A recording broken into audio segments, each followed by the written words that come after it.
Hi, everybody. Come on in. We'll be starting in just a couple of minutes. I always feel like this is when the ushers have opened the theater doors and and we're waiting for everybody to take their seats.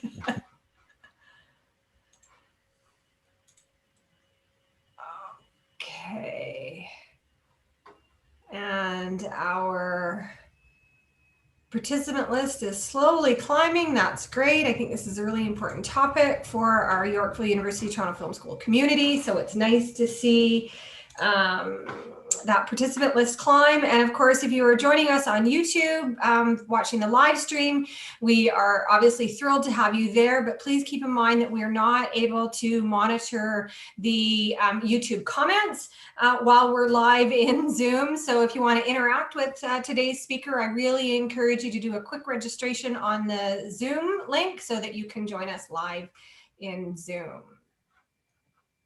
Okay, and it is just about 1 minute after the hour. So Casey, Sam, if you're ready, I think we're just gonna jump right in. Yep. So welcome. Great. Welcome, everybody. I am Dr. Deirdre Pickerel. I'm the Dean of Student Success at Yorkville University in the Toronto Film School. On behalf of the Student Success team, I am pleased to welcome you to today's Ask an Expert session. As we begin, we acknowledge that the land Yorkville University operates on in British Columbia, which is where I'm currently located, is the traditional unceded territories of the Coast Salish peoples of the Kakite and Coquitlam First Nations. We do this to reaffirm our commitment and responsibility in improving relationships between nations and to improving our own understanding of local Indigenous peoples and their cultures. Now, May is Speech and Hearing Month. So today I'm actually joined by Sam Dunsiger, one of our academic accommodations and accessibility specialists. And together, Sam and I are absolutely thrilled to welcome today's expert, Casey Dumeric. Did I say that right, Casey? Dumeric. Dumeric. So I got the syllable wrong, but there we That's go, Dumeric. Okay. So Casey is joining us today, and we're going to have a Q&A session at the end, like we typically do in our Ask an Expert sessions. But today, Casey really welcomes questions and comments throughout his presentation. So please don't hesitate to interact with Casey using the Q&A panel, using the chat. Sam and I will be monitoring those. You might get Sam or I popping in to ask Casey a question. We're trying to make this a little bit more interactive because we actually have a special 1 hour Ask an Expert today. So in terms of Casey, he is a registered speech language pathologist who works with adults and children across York Region, Ontario. He received his undergraduate degrees, yes, that's plural, from St. Thomas University, and his graduate training was done at Dalhousie. His work is highly varied, and he particularly enjoys working with people living with aphasia and people who stutter. So Casey, thank you so much for being here today. I am turning it over to you. Great, thank you very much, Deirdre. I appreciate that. And hi, everyone. It's really odd to give a presentation without being able to see any of you, but I know that you're all out there. So the first thing that I want to say is that I'm also a person who stutters. So my speech might be a little choppy sometimes, and it just makes me feel more comfortable to let you know there's a bit of an old picture of me in grad school wearing my Keep Calm and Stutter On t-shirt, which is part of how I disclose and advertise my own communication disorder, and we'll talk all about that. So a bit of an agenda for today. I want to go over some things more generally about communication and speech and language before we talk about communication disorders and what I do as a speech language pathologist, all to set the scene for talking about disclosing communication disorders, which is what the bulk of the presentation will be about. And then, of course, questions, comments, discussion. And as Deirdre said, I'm more than happy to have more of an interactive discussion as we go. Before I became a speech language pathologist, I was a middle school teacher, so I'm a lot more comfortable with kind of a give and take, which I know is a lot harder over this format, but there we go. We'll try our best. So communication versus speech versus language. I often hear from people that they don't really know what the differences are and all of these terms. I just wanted to clear up, and I find this so fascinating as well. So all of these three things usually overlap when we're just having conversation, but they are all distinct and they can all happen independently. So communication is very broad. It's any message being sent and received.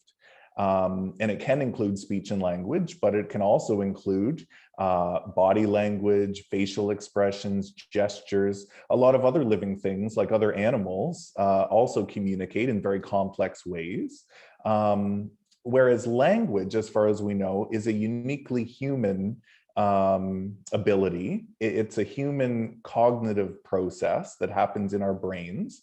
It's both receptive and expressive. So we create language and put it out there, and we receive other people's language.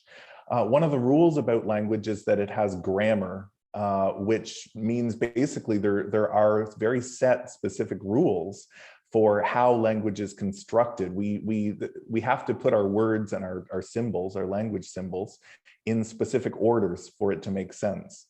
Language uses arbitrary symbols that don't necessarily reflect the word that they're representing. And the symbols can be auditory, like I'm speaking symbols to you right now and you're hearing them.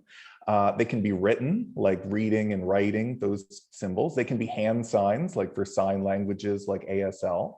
Another fascinating thing I love about language is that it's infinitely creative. So you could create a sentence and say a sentence right now that's never been said before, ever.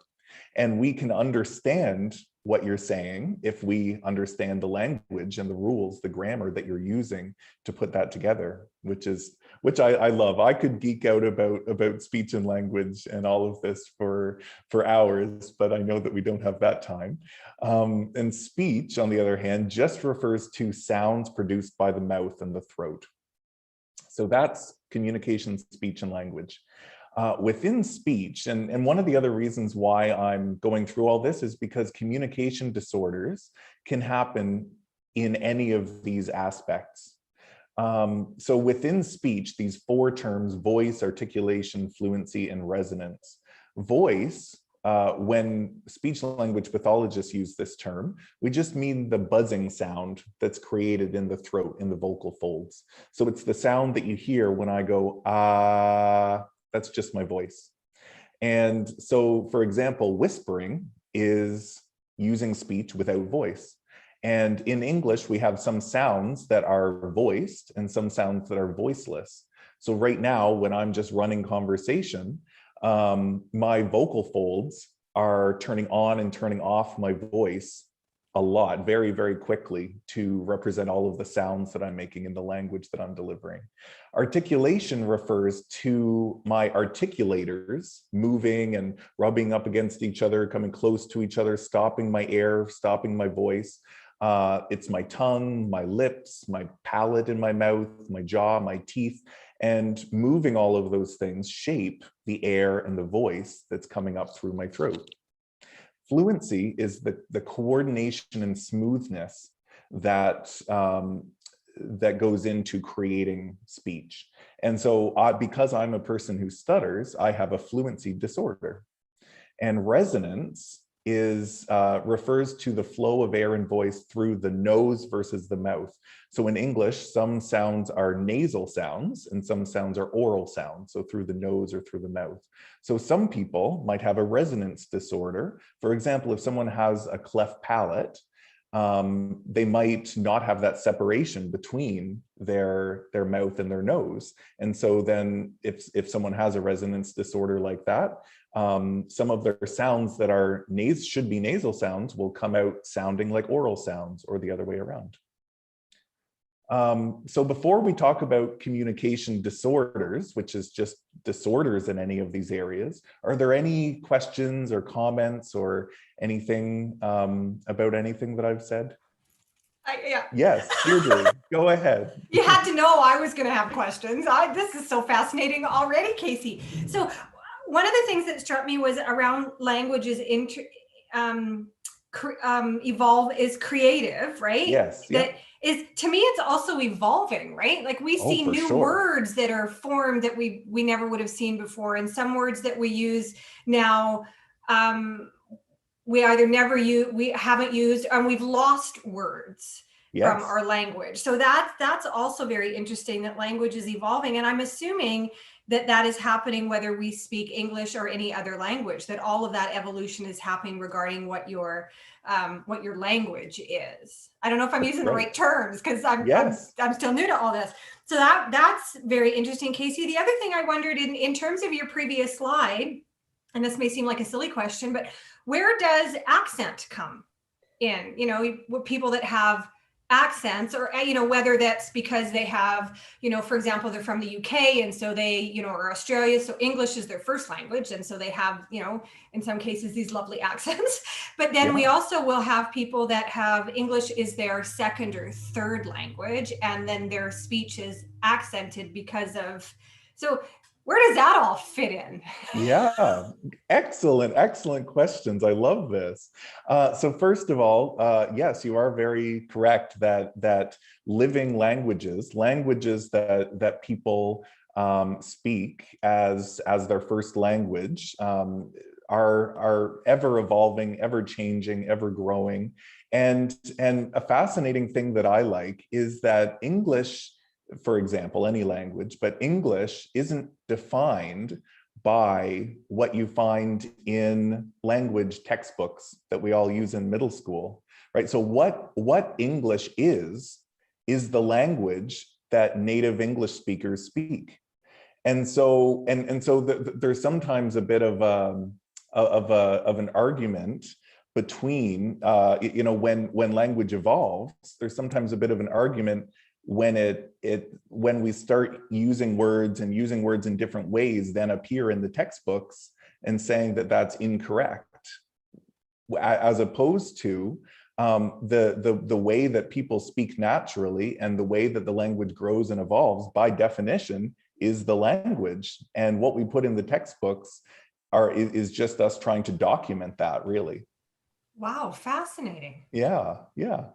And accents, I think that's a really good point that you brought up, accents and dialects. So a dialect is a different way of speaking a language, that is usually associated with a specific community or a specific place. So it might involve different use of different words, so that would be language. But also, oftentimes there's an accent involved as well, which is oftentimes different ways that vowels are pronounced when languages are in different places. And really, that how accents come about is really that same process of just natural evolution. And if two groups of people who spoke the same language were separated in enough time and not communicating with each other,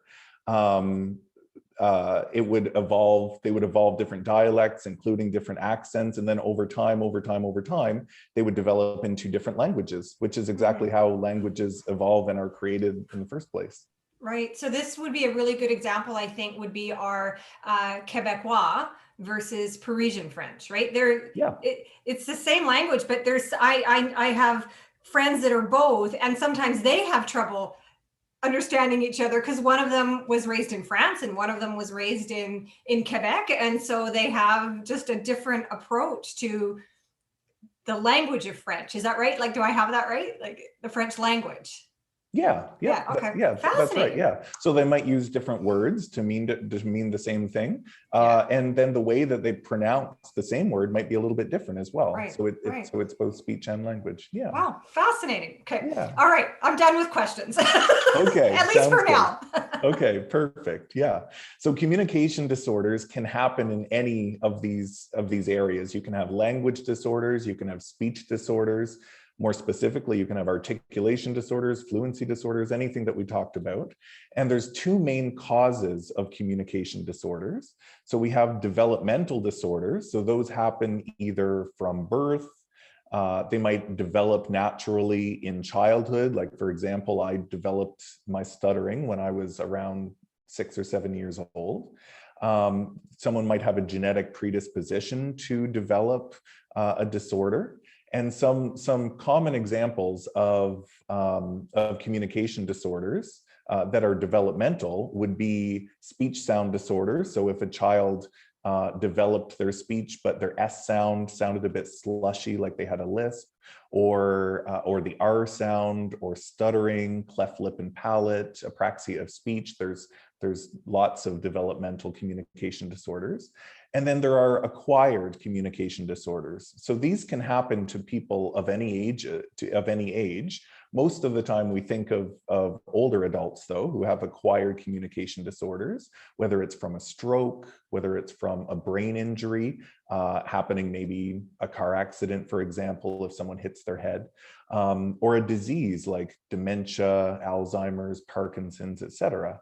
And oftentimes these things will lead to aphasia, which is a language disorder, dysarthria, which is a speech disorder. And then I also put in here dysphagia, which is a swallowing disorder. And the only reason I put that in is because speech language pathologists are also the profession who deal with swallowing disorders. And so I in my profession, or in my day, in my job, I work a lot with people with swallowing disorders as well. So that's why I put that in there.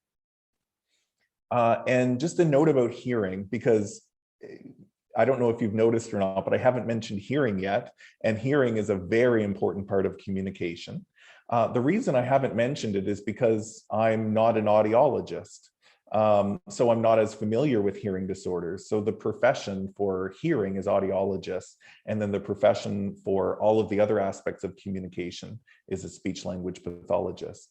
But there are different kinds of hearing loss and different kinds of hearing disorders based on where the difficulty is, what part of the ear, what part of the cochlea, which is the sensory organ for hearing, or if it's something in the brain.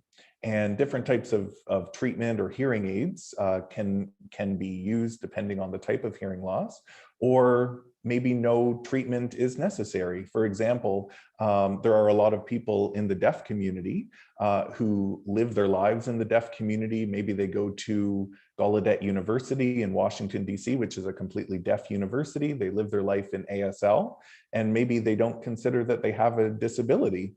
And maybe they don't need treatment or hearing aids or anything like that. So yeah, just a note about hearing. So as I've been discussing, speech language pathologists like myself, we prevent, assess, diagnose, and treat all of these disorders of communication other than hearing. We also work with people with hearing disorders in collaboration with audiologists. I'm not as familiar with that because my specific job and my caseload, I don't usually work with people with hearing disorders. SLPs work with people of all ages, we say from cradle to grave, and we work in a variety of contexts. So we work in preschools, we work in private clinics, we work in the schools, we work in clients' homes, hospitals, long-term care, retirement homes, virtually a lot more over the pandemic, just as everyone is. Yeah, go ahead, Deirdre. Did you have a question? I did, and I'm trusting that this is safe space, right, Casey? Because I think this is all really good. So yeah. I'm wondering, and again, I apologize if my language isn't where it needs to be, but I'm wondering around, you've got prevent, so that's interesting, because I wonder how that happened. Like, how do you actually, to me, it means we're going to stop it before it starts. Yeah. Assess, diagnose, and treat. The word I don't see on here is cure. Yes. And so I'm wondering about that, because we know people like yourself. Maybe my hearing isn't attuned, but I really haven't. I would not have said that you had a stutter. I haven't really noticed any stuttering as I've learned about it. My son had a best friend throughout elementary school that had quite a serious stutter, and it's had various success in terms of, I guess, treatment. We know President Biden has a stutter, but again, I don't often hear him stuttering. So not that I spend my life listening to President Biden. So is this with something like the work that you do, is this getting to a stage where the disorder is minimized? Is it about severity? Like, You know what I'm trying to ask you, right, Casey? Yeah, I do. Yeah, and thank you for bringing that up. Some of the audience are probably wondering, why is this guy saying that he stutters when he doesn't? Yeah. Right. So yeah, so I am definitely a person who stutters, and that's how I identify. Most people who stutter have periods in their life where they're more fluent and periods of their life where they're less fluent. It might be, you know, someone might have a more fluent day, a more fluent month, a more fluent year. So stuttering is variable and tends to come and go for a lot of people. And lately, I'm in a more fluent period of my life. I know that throughout my childhood, for example, my stuttering was a lot more severe depending on the age that I was. I remember grade 3 was very severe, grade 7, grade 11. And I remember when I first moved to Toronto and started a new job, my stuttering was a lot more severe. And also it depends for myself, it depends on the context where I'm speaking in. So for example, when I'm giving a presentation, that's always been a relatively fluent scenario for me. Whereas if I'm talking on the phone and trying to convince someone of something or having a bit of conflict on the phone, then my stuttering comes out a lot more. And some people will say, you know, that everybody stutters a bit, and right, like Yeah. and wondering why I identify as a person who stutters if it's so mild. So everybody has typical language disfluency where, you know, you can't quite decide what you're going to say, for example, yes. Right? So I also have that. Everybody has that. But in addition to that, I do have some like a fluency disorder where it is different, where occasionally I will just want to say something and I can say it in my head, right. But I go to say it out of my mouth and it just doesn't come. So right. I understand that right now you're not hearing much stuttering. I am having like micro stuttering episodes, but you're not hearing them because you're just interpreting them as me searching for a word and pausing and things like that. But I can feel them though. Right, interesting. Yeah. So, you know, when I think about, for example, our students, whether they're going to a job interview or wanting to talk to a faculty member or doing their presentation, I would wonder, I guess, how with a stutter that comes and goes, at this whole point, I know we're going to get to it around disclosure, because it, you know, if you identify as a person with a stutter and yet nobody really sees that, I wonder if there's somehow pressure to, and I'm searching for words, like to prove, right, that I have, right, that I'm a person with this disorder, because even though you can't hear it, it's there, or because I'm not in a situation where it's exacerbated it. So, you know, I'm hoping at some point we'll probably talk about that, but because it's all very fascinating, and how it comes and goes. And as you talk about it, I can remember my son's friend, and when he was under pressure is when we really noticed the stutter. When things were going smooth, it wasn't really there. So it almost sounds like anxiety or pressure might, at least for some people, make it a little bit more challenging. Yeah. Anxiety and stress don't cause stuttering in that they don't create a person who stutters, right?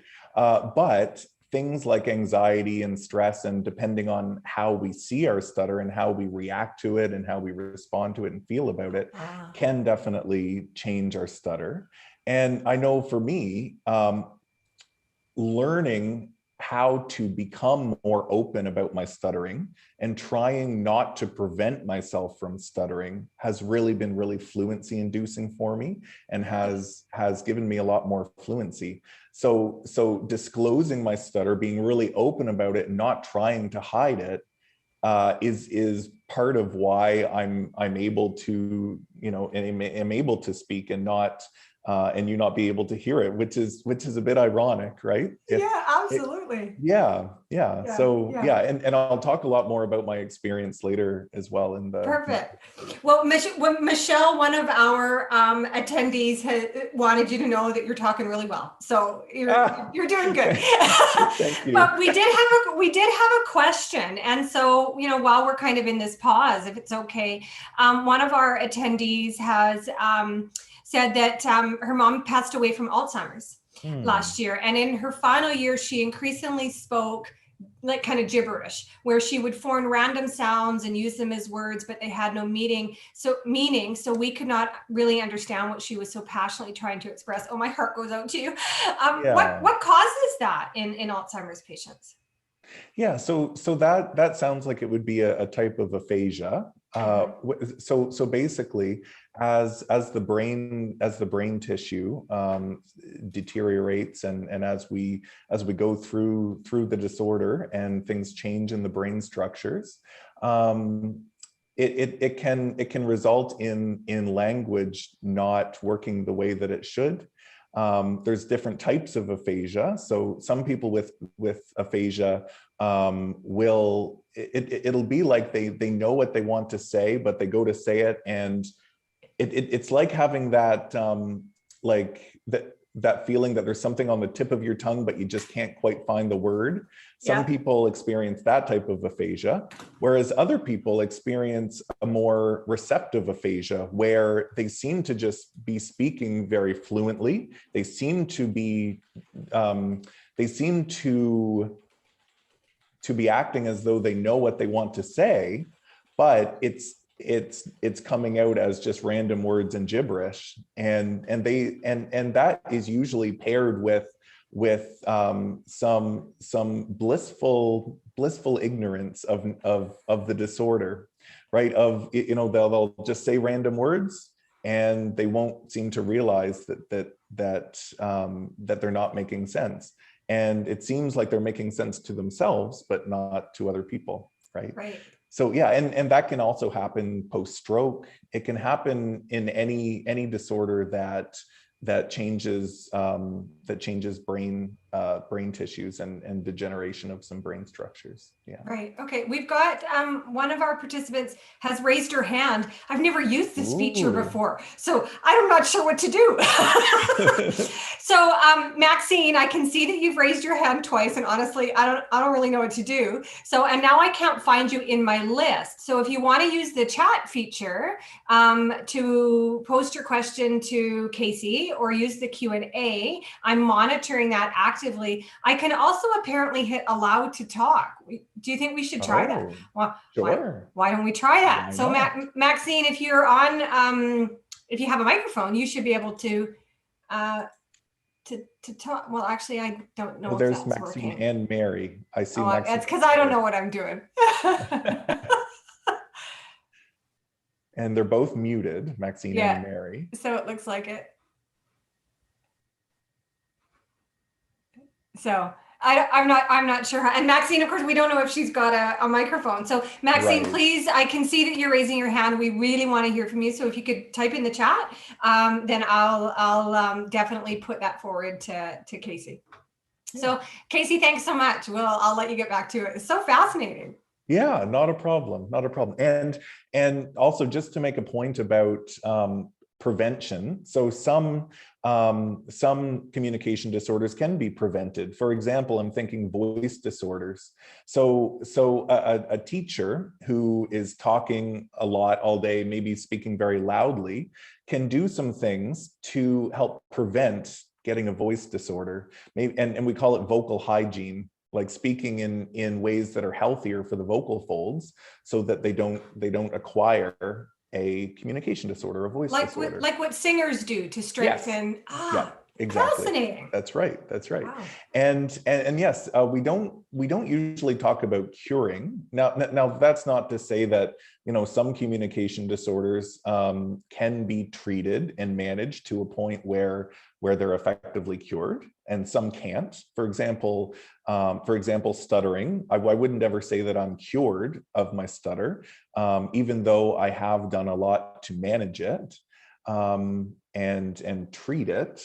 And again, some of these words too are a bit controversial. You know, some people in different communities, like in the stuttering community, we might not like the word treat, for example, because a lot of people, maybe myself included, see stuttering more as a difference and just something that we were naturally born with, and something that doesn't necessarily need to be treated or changed, and more so maybe we need to advocate for ourselves and educate others on how to communicate with us, and maybe there's nothing wrong with us at all. So yeah, so these words can be a bit controversial. Thank you for bringing up those points though. Yeah. Okay, so what I do specifically in my job, so I work mostly in home healthcare. So I travel all over York Region, Ontario, and see clients in their homes. I also work in schools with school-age kids. So I work with people age 4 to over 100 years old. Kids in school, I mostly see kids with speech sound disorders and stuttering. Other speech language pathologists who work for the school board themselves will see kids for language disorders like delayed language use, or if kids aren't meeting the milestones of where they should be with learning language. And I also work with adults at home, mostly with swallowing disorders, like I said, but also aphasia, apraxia, dysarthria, speech and language. My job includes a lot of paperwork, a lot of report writing, like a lot of health professionals. That's a lot of what I do. I get to collaborate with a lot of other healthcare professionals. Like I collaborate a lot with nurses, with dietitians for the swallowing disorders, occupational therapists, physiotherapists, physicians, social workers. I collaborate with a lot of people, and I work closely with my clients, of course, and with their families and with their caregivers. So yeah, so now I thought we'd get into some disclosure, and this isn't disclosure in general. Like there are a lot of disorders and disabilities that people could maybe take some of what I'm saying and apply it to themselves, but I'm only an expert on communication. So we're going to talk specifically about being open about our communication disorder. And I have a lot of experience with this, both as a speech language pathologist and as a person who stutters. And it's your personal choice whether open about having a communication disorder, in what contexts, with whom you want to be open about the communication disorder, what you want to say, how you want to say it. It's all your choice. So I have a specific method that I use, and I just tend to be very open about my communication disorder, and that works for me. But I'm not trying to say that that is necessarily what you should do or what everyone should do. Okay. So my personal experience with disclosure, it's helped me to be more confident, helps me to be more assertive, empowered, helps me to practice advocacy and share information about stuttering. I find that it's a lot less work than trying to hide my stutter. And trying not to hide my stutter is a lot of what helps me stutter less. There's a saying that goes, stuttering is what happens when you try not to stutter. So when we try to hide our stutter, and when the stakes are higher, if we do stutter, that is usually when people stutter more. Now, everybody who stutters is a bit different. So, you know, these are all general overarching ideas.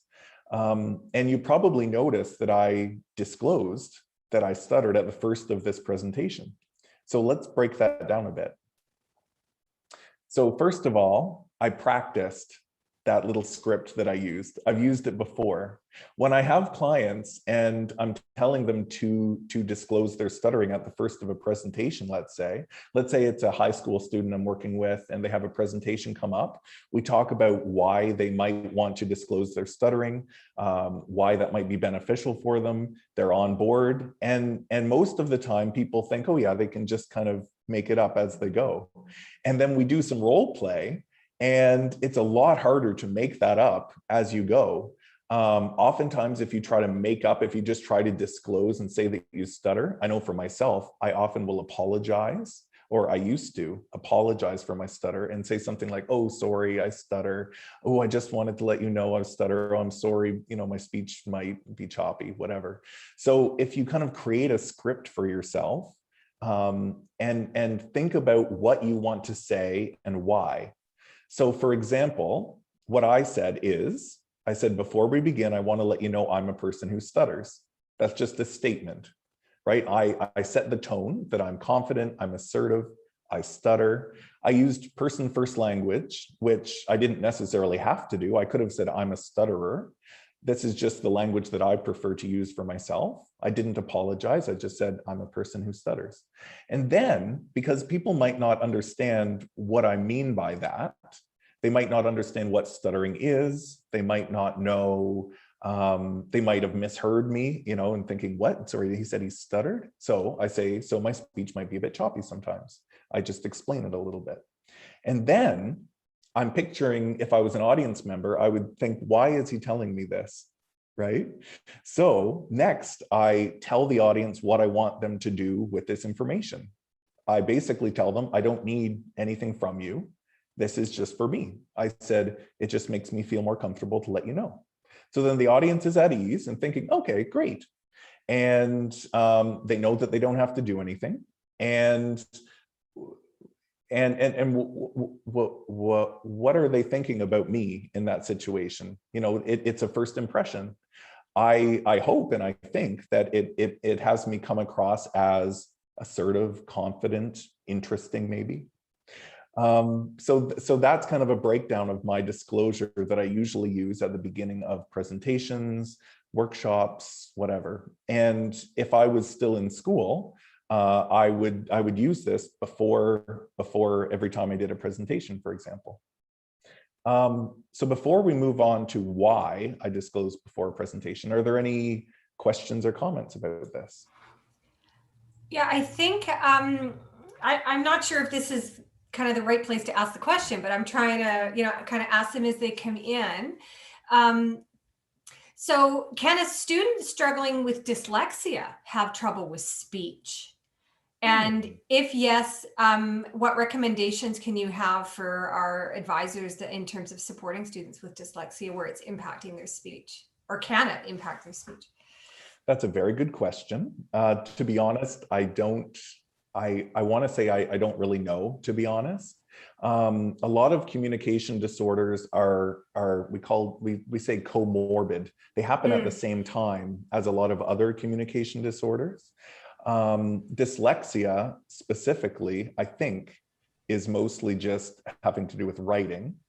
That being said, dyslexia isn't my area of expertise whatsoever. I don't work with people with dyslexia, so I don't really know. That's a very good question. Sorry that I can't really answer that. But what it might say is that what I'd almost wonder is if we know the student has dyslexia, there could be something else that's not been diagnosed if speech is a problem. Exactly. And so that might be more the thought pattern, in which case it may be, how can we support the student to get assessed to see if, in addition to dyslexia, there's a communication disorder, a separate communication disorder. Yes. Because if they're comorbid, then it might just be one thing's been diagnosed and one thing hasn't been. Yep. So the other question that's come in is if we have our program advisors having a student with a speech disorder, what tips do you have to make them more comfortable and feel supportive? Like, what do we do as the people that don't have the communication disorders? Right? Yeah, it all depends on the communication disorder, to be honest. Like, for example, people who stutter, we very much usually prefer not to have people speak for us, not to have people guess what we're trying to say, even if it's pretty obvious what we're trying to say, if it's the last word in our sentence and we're stuck on it. We usually prefer just to have a lot of patience, and and don't look at us with pity. Just having patience, having understanding, and just waiting. Usually it's just a couple of seconds and then the person can say their word, as opposed to some people with aphasia, for example, where they have a lot of difficulty with word finding, and it's kind of that tip of the tongue. I know what I'm trying to say, but I just can't find the word. Oftentimes people with aphasia will prefer for people to guess and to help them out. So it just really all depends. So I would say talk to the person who you are trying to support and communicate with, and ask them what they would prefer. But I think by default, just allowing someone time and having lots of patience, I think is the default response. Yeah. Right. That's interesting, because I'm gonna tap my friend Sam on the shoulder. Sam, who's been quite quiet, because Sam and I've never had that kind of conversation. I just let Sam do, I just give Sam the space for us to have our conversations. But Sam, you and I've never actually had a conversation about whether I'm right. So that's really interesting that it would be completely appropriate and acceptable to at least potentially ask the conversation, how would you like to, how can I best support you? Like those kinds of things. I think we get so caught up in, as society, with what's politically correct and is it okay to ask, that then we don't ask. And then there's unsaid communication, right? And we're in this vicious circle of how do you do this? So that's really interesting. Okay, so some more questions have come in. I do want to get back to the presentation, but people that have struggle reading aloud, could that be considered a communications disorder? Is that a Yeah, I mean, it depends on, first of all, yes, that would, if somebody had difficulty reading aloud, that would be a communication disorder. It would depend on a lot of things, what it might be. For example, after a stroke, or if someone has a traumatic brain injury, sometimes their speech and language might seem relatively unaffected, but they might have a lot of trouble with reading, for example, right? Okay. Or a lot of people who stutter might be relatively fluent most of the time, but then when they try to read aloud, their stuttering increases a lot. So yes, I think being very open about the difficulty that you're having and the supports that you need, and that are helpful, I think would be appropriate in that context. Right. Yeah. Great. Yeah.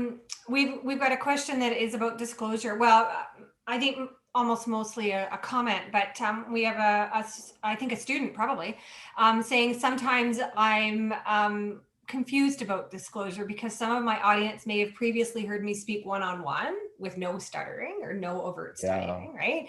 And then I generally find that I stutter with a larger audience. And so that's when disclosing confuses. And I could totally see this, because you might go all the way through a couple of classes with people only doing one-on-one work where you don't appear to stutter. And then all of a sudden the next class has a presentation and it's like, well, now what do I do?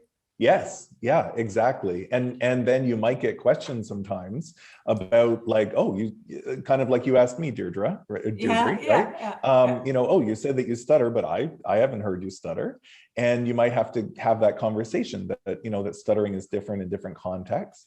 Also, there are different ways to disclose. So you can live your life in a way that's more open about your stuttering. And this is going to be on a couple of slides from now, where, saying at the beginning of a presentation, formally stating that you're a person who stutters isn't the only way to disclose your stuttering. Mm-hmm. So I try to live my life in a way that discloses my stuttering, and I'm very open about my stuttering in every context, even though I'll still have people who won't know that I stutter, but I try to assume that everybody knows that I stutter.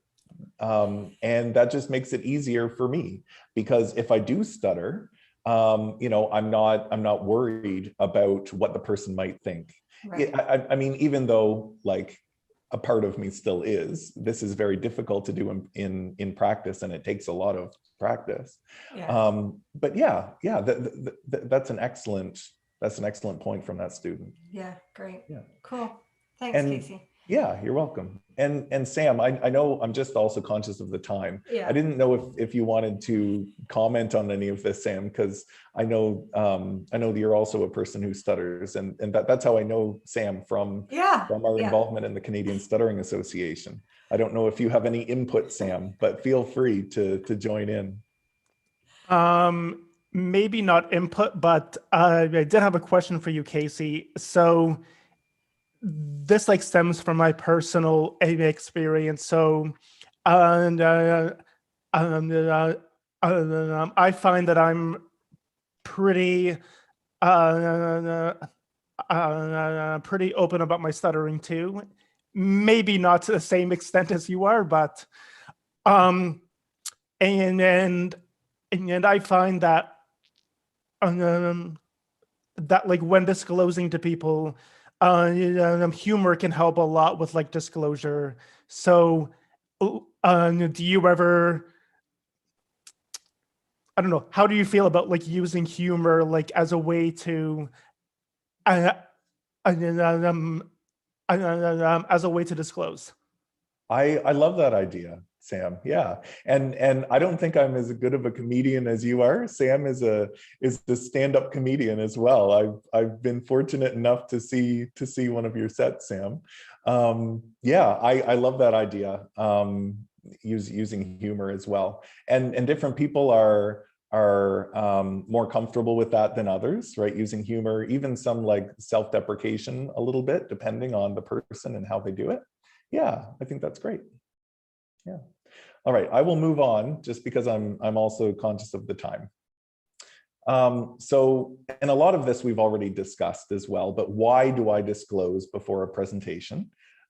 First and foremost, I always remind myself I'm doing it for myself. I'm not really doing it for the audience at all. It's empowering to embrace something that I've spent most of my life trying to run away from and trying to hide. It creates less pressure to be fluent during the presentation. Once I've disclosed during a presentation, I don't feel like I need to hide my stuttering during the presentation. If I stutter during the presentation and someone laughs, that's on them. You know, they know that I stutter, and now they're just someone laughing at someone with a disorder. It shows the audience that I'm confident, I'm assertive. If I do stutter during the presentation, I don't have to stop and explain mid-sentence if I do stutter. And it informs the audience what they need to do if I stutter. So basically that, that there's nothing wrong. I'm not having a seizure. I'm not having a stroke. I'm just a person who stutters, and the audience already knows, and we can just move on. Yeah, and I saw your facial reaction, Deirdre, at people laughing. That doesn't happen very often, and of course, like that would happen more, unfortunately, in middle school or high school, even, or Yeah. Kids are mean, Casey. Kids are just mean. Kids can be mean. Exactly, kids can be mean, unfortunately. Yeah, but it doesn't happen very often, and especially if they know ahead of time, then it's not as much of an issue. Right. Yeah. Pardon me. So do I only disclose before a presentation? Because that's mostly what we've talked about so far. So no, like I said, I try to live my life very openly about my stuttering. And remember, disclosing your stuttering or any communication disorder isn't a one-time thing. I kind of think of it as similarly to coming out. I'm gay, and coming out isn't just a one-time thing. It's not like I announce it to one person once and then I'm out to everyone, right? So the same for living openly and authentically about a communication disorder. you meet new people throughout your life, you take new classes, you have new professors, you have new employers, new coworkers. And so if you want to live authentically and openly about your communication disorder, you're going to have to keep doing it over and over. And so who do I disclose to? Really, I'm open and disclose to everybody in my life, family, friends, people at work, my clients at work, people at a restaurant like servers or people at Starbucks, audiences when I give a presentation, for example. So like I've alluded to, in some of these situations, let's say, for example, if at a restaurant, if somebody comes over to take my order, although I could do this, I'm not going to say, before you take my order, I'd like to announce that I'm a person who stutters. I could do that, but there are other ways to show myself that it's okay for me to stutter. For example, I might deliberately stutter. I might stutter on purpose. So for example, if I'm in line at Tim Hortons and there's a couple of people ahead of me, I might get that gut feeling like, oh no, I'm going to stutter. Oh no, what will they think of me? Oh no, will I be able to do this? I'm going to stutter on coffee. Should I get something else so I don't stutter? All of that is like just such an entrenched, deep gut feeling that I've had since childhood that just happens instantaneously. And personally, I've learned that when I have that feeling, that's a sign to myself that I should be more open about my stuttering. If I'm going to stutter anyway, I might as well do it on my own terms, right? So for example, I might go and I might say, hi, can I have a small coffee, please? And I maintain eye contact. I'm assertive, I'm confident, they know I want a coffee. And that shows me that it's okay if I stutter. And also doing that with stuttering specifically, it's usually fluency inducing because I'm doing something to my speech that's changing. I'm not speaking naturally. And so, and stuttering is usually a disorder of natural speech. And so that will also be fluency inducing for me. Another way that I disclose and let the world know that I stutter is I use clothing that I get from the National Stuttering Association or the Canadian Stuttering Association. For example, in this photo, keep calm and stutter on. At work, I have a mug, keep calm and stutter on, that I also got from the Canadian Stuttering Association. Someone might put a sticker on their laptop about the communication disorder that they have. I post advocacy articles on my social media about stuttering. So I think that it would be difficult for someone to be a friend of mine and have stuttering never come up, right? So I don't feel like I ever need to hide my stuttering because I'm so open about it. That being said, sometimes formally is best. For example, at the beginning of a presentation or at a job interview. Now that this is a bit of a discussion and different people will say different things about it. I kind of go back and forth whether to put it on a cover letter or not. I used to put it on cover letters, and I sometimes wonder if people will just have the assumption that I won't be able to do the job. It's a little bit differently for me because I'm a speech language pathologist. So most of the people hiring me are also speech language pathologists who understand. But if I don't put it on my cover letter, I will definitely, in setting up the interview, I will say it in an email. And then always at the beginning of a job interview, just in us meeting each other, I'm Casey, I'm whoever, and I'll say before we begin, I want to let you know I'm a person who stutters. So my speech might be a bit choppy sometimes, but it just makes me feel more comfortable to let you know. And that sets a great tone as well for a job interview as well. It makes you seem assertive, confident, sure of yourself. And also formally disclosing to your professors before every course is, in my experience, is a good idea. Because professors, most of the time, most professors want to help. They want to be supportive. And so they might have assumptions about your disorder in how they can help. And those assumptions might be wrong, and they might make it worse for you, for example. For example, some professors might assume that you don't want to give presentations to the class and might never call on you in class because they just assume that you wouldn't want to talk in class. Whereas for me anyway, I would definitely prefer to talk in class and to give presentations to show myself that I can stutter. I'm a person who stutters, but that doesn't mean that I don't have a voice. And also formally, you can visit your school's accessibility services office for accommodations. So for example, if you do want more time for presentations, there's many different examples of accommodations for communication disorders, screen readers, amplification devices, there's many examples. In Canada, schools, employers, government offices are not allowed to discriminate against you based on a communication disability. That's our right as Canadians. And going with that, your school and employer must accommodate your communication disability. So it's not your professor's choice whether or not, like if you and your speech language pathologist and your doctor decide that you need more time for presentations for it to be equitable, it's not your professor's decision whether or not to give you that more time. It's your legal right that your communication disability and any disability must be accommodated. So there are policies and procedures already in place to make these accommodations. And so if you're a student at Yorkville, contact their accessibility office. And that is my presentation. So yeah, oh, and I think, yeah, maybe Deirdre, we only have like 5 minutes left. I'll let you handle what we want to do. Yeah, whatever, any questions, I've been trying to get them in the chat and the Q&A, but please don't hesitate to, to post your question. A couple of things, Casey, that have really shined for me. Thank you so much for doing this. I feel like we could have another hour. There's so much to learn. In this last section of your presentation is the first time I heard you use the term disability. Yes, I was wondering if that would come up. Yeah. So I love it. I love it. I love it. Yeah. And there is a difference between a disorder and a disability.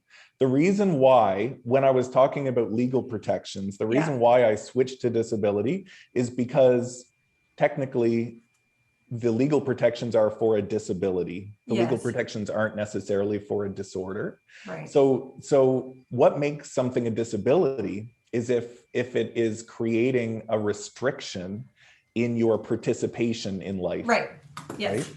So yes. So for example, for myself, if I don't, especially right now when I'm really relatively fluent, I don't consider my stuttering a disability at this time. I do still have a disorder, a fluency disorder. And there have been times in my life when it has been a disability for me, but that's the difference. Yeah. Sam and I have had those kinds of conversations too. And so it's really, I really appreciate how Sam's been very open and you're very open, because I think there's lots for those of us that have not had experience with individuals with communication disorders or any sort of disability. Then, as I mentioned earlier, it's hard to know how do you have a good conversation about it so that you can improve your understanding when you're not really sure what's safe to ask. My tendency is to just put it out there. I don't know if it's okay to ask, but I'm going to ask it anyways because I'm curious how I can do better, right? So I think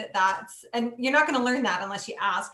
The other thing I really have noted in this whole language evolution, and I certainly noticed that you do it, is a person with a stutter rather than I'm a stutterer. And we've seen that in a lot around, the persons with disabilities where we're validating the person first. And I think that that's a huge takeaway. I hope for all of us here is that you're Casey and you happen to have a stutter rather than, and I think that changes how we own it, and it changes how we understand it. And I hope it changes for people how we perceive individuals with, whether it's communication disorders or various disabilities. I do think that evolution is happening and that change is happening, but it's so, so important. So I really appreciated that from you today. Good. Yeah, I agree with everything you said. Thank you. Cool. Well, we don't seem to be any questions. I feel like I've had a fantastic Ask an Expert today. I hope everybody else has. Casey, this has been absolutely just Brilliant. So there I'm doesn't, so glad. I'm so let glad. me just check that. And we don't normally, I'm not usually so interactive with our Ask an Expert sessions, but it's something that you specifically wanted. So I'm more than happy to jump in, but I don't normally do this, but I've had a great time. So thank you so for being glad. so open to having me participate. I kind of feel bad that nobody else really got the chance to participate in the same degree. So that's fantastic, absolutely fantastic. Casey, I'm so thrilled that you were here today, and all of the comments are coming in. Thank you so much. Fascinating presentation, learned a lot, great time. So, this was a really important session for our community, and you're getting kudos. So it was absolutely terrific. So thank you very much. Thank you That's really so sweet. much, Casey. We'll send you our little gift, and maybe someday we'll have to have you back. I mean, you've got such a wealth of information to share that we would love to see you again. Thank you so much. Let's see, there's a question that's coming. Oh, it's just a thank you. So I don't want to miss anybody. So everybody, that rounds out our Ask an Expert for today. Again, our big thanks to Casey for taking the time. We felt that an hour was important because this is such a critically important topic, and we were right. I think we could continue on, Casey, so I really appreciate the hour. Sam, thanks for being here. And remember, everybody, that if you are a student that is struggling with a communication disorder or any other disability, please reach out to the Academic Accommodations and Accessibility Office. Sam and Alex are there to help you. And for program advisors, faculty, those sorts of individuals, if you're joining us today, if you've got any questions, please don't hesitate as well to reach out. Now, we do our Ask an Experts every other week this year rather than weekly. Weekly was just about killing me, let me tell you. But May is Speech and Hearing Month, which is why we asked Casey to come today. But May is also Sexual Assault Awareness and Prevention Month. So for our next Ask an Expert, which is Friday, May the 21st, we will be bringing back Dr. Michael Sorsdahl, who did a phenomenal presentation earlier this year on consent. And Dr. Sorsdahl is going to discuss intimate partner violence and sexual assault in relationships. That sounds like a very heavy topic, but it's important conversations to be having. So Casey, again, thank you so much. Enjoy the rest of your day. Sam, good to see you. Time to get back to work there, my friend. And everybody have a fantastic rest of your Friday and a great weekend. And as always, please be safe and be kind to each other. Thanks so much. Bye-bye. Thank you.